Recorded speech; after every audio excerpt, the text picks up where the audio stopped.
to yourself, I have an actor inside of me that's really... Never.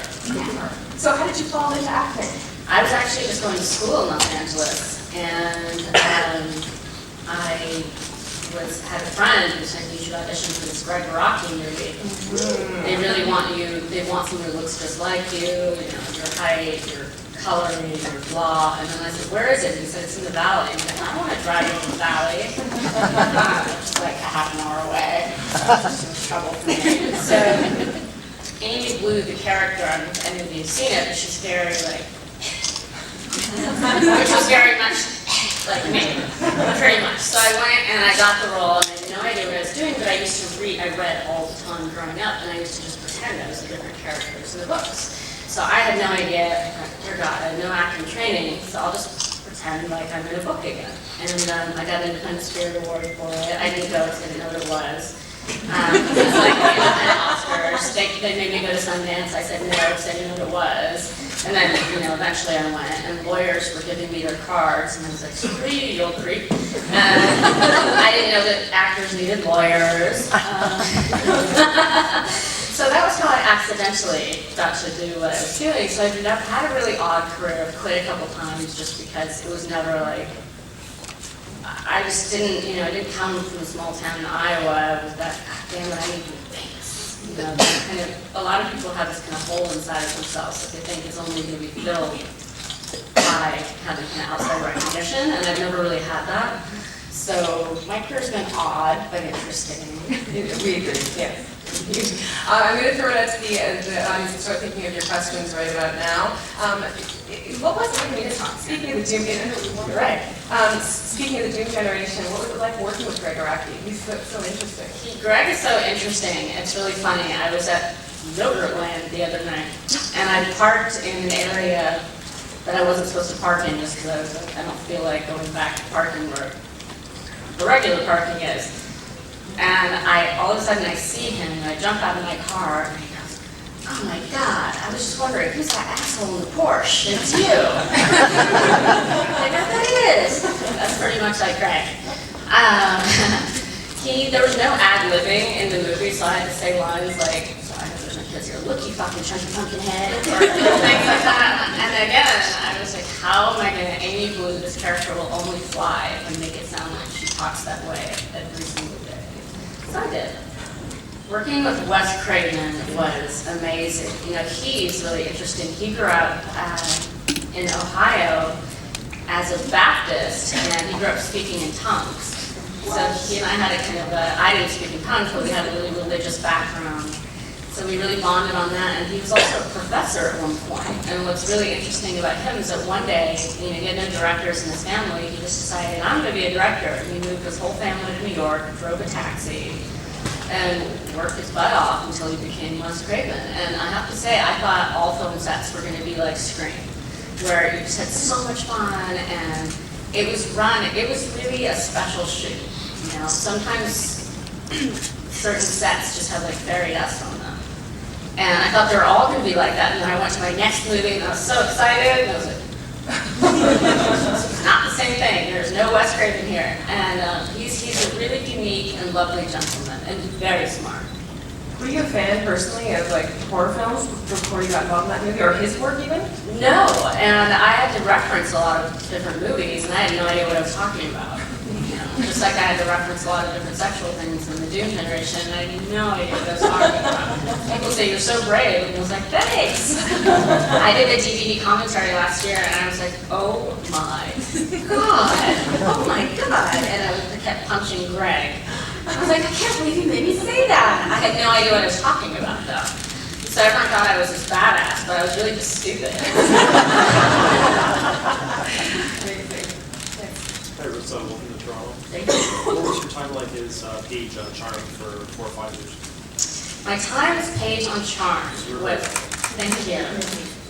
Paige is very close to my heart, and I wanted her, because the other girls were a bit more serious, I wanted her to kind of be like baby Lucille Ball, like always getting in trouble, and especially the first couple seasons, because she was the youngest, and she was always in trouble. And the funniest thing about Paige was just, I wanted her to be really unique in her own person. And what was great about Charmed is that normally, let's say, if I do a movie that's comedy, you do comedy. If I do a movie that's drama, you do drama, or an action film. And on Charmed, like every 8 days, which is how long it took to film an episode, I would do all 3 of those. And that's what made it such a rare and cool show, is that I think for fans and for us doing it, we never really got bored. And it also made me laugh that there was one episode where all 3 of us died, and everybody else had all these friends at their, viewing their casket, and I had like 3 leprechauns.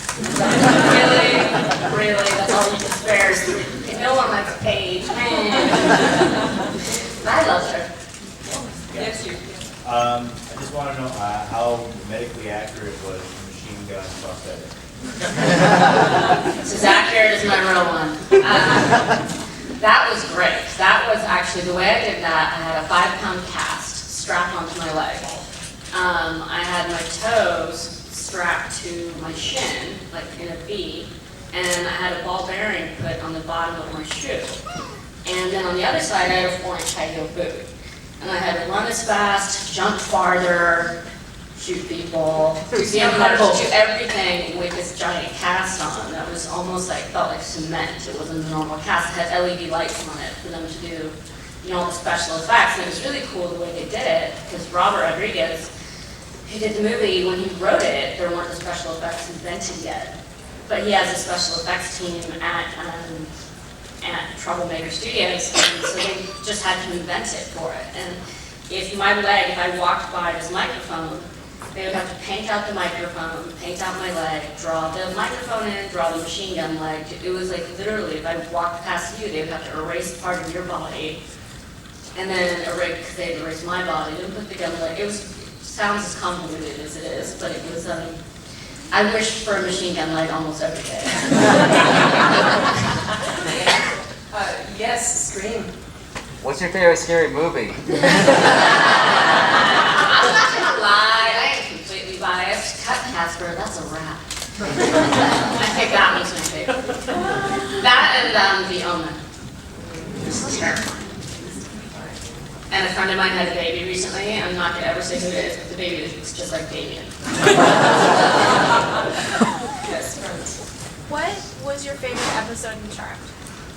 Probably one of my favorite episodes was A Page from the Past, when I turned into a 16-year-old because I got them to put braces on me, and I loved that one because it was a more dramatic, piece. And I loved one. I think there was an episode. It might have been my first or my second, and it was probably my second one where I did a spell and my chest got to be that way. And that was the week I had all the agents and managers and lawyers coming to visit me, and I was just like, oh. Like with huge, for the crew members, I was very popular that week.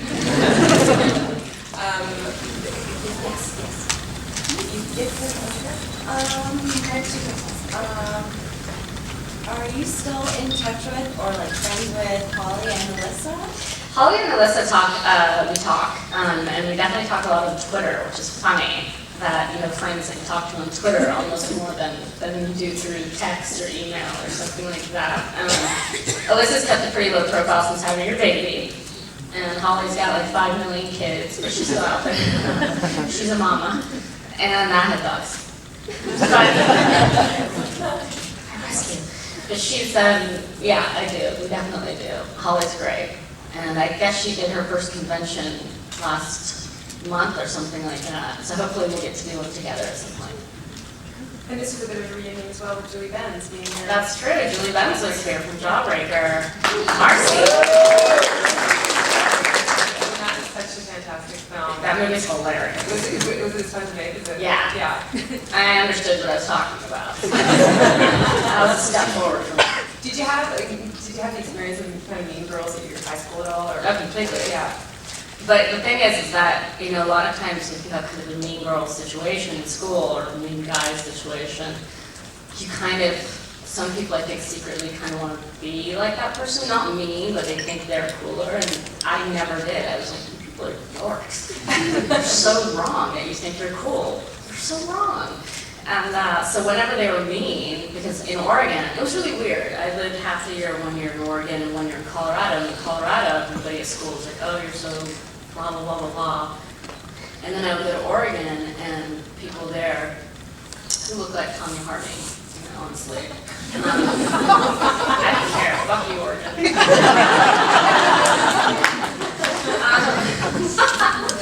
I'll never be on your person.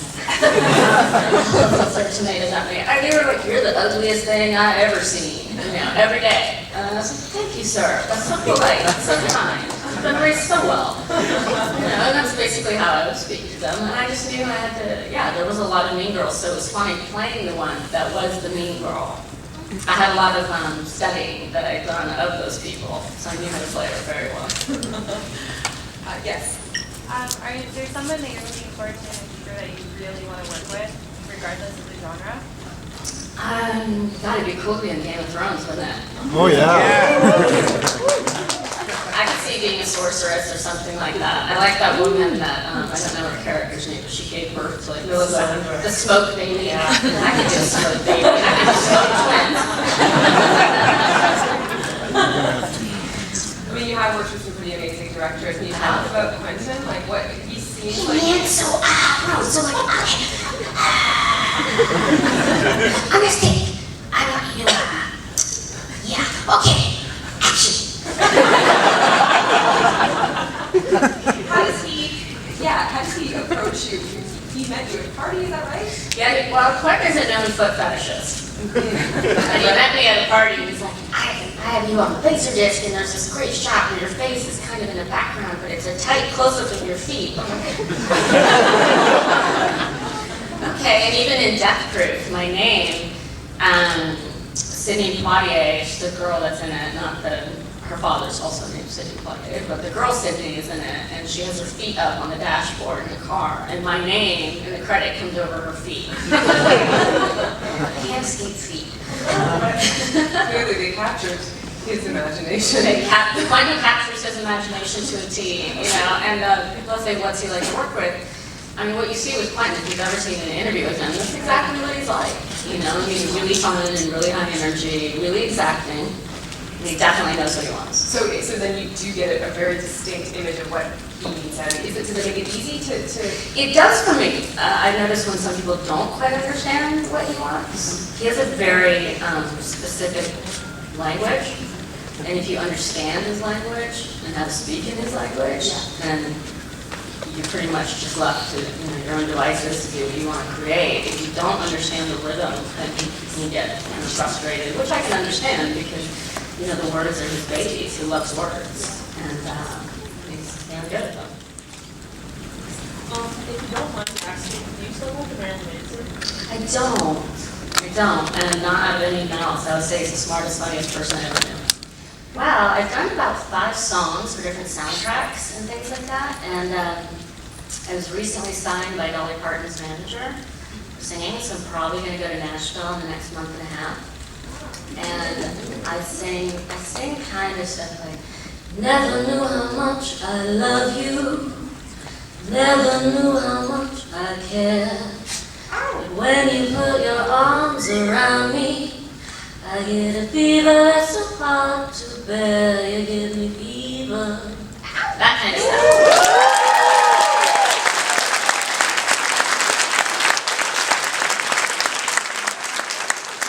And just lastly, really quickly, you're going to be doing an upcoming to Sylvia Plath. Can you just tease anything to do with that? Well, they're getting the financing together for a movie about Sylvia Plath, and it doesn't end well for her. And where can people see you? What's the next thing that you? I did a movie called The Telltale Heart, based on Edgar Allan Poe's story, The Telltale Heart, which was one of my favorites when I was a little kid. And so that'll probably be out next year. And I just did a little part, not a little part, but a thing in the movie with Danny Trejo and Jason Patrick. It'll probably be out next year. That's a Western, actually, and surprisingly, I play a saloon girl. I did get to stab somebody, so they're sad, please, thank God. Okay, I redeemed myself.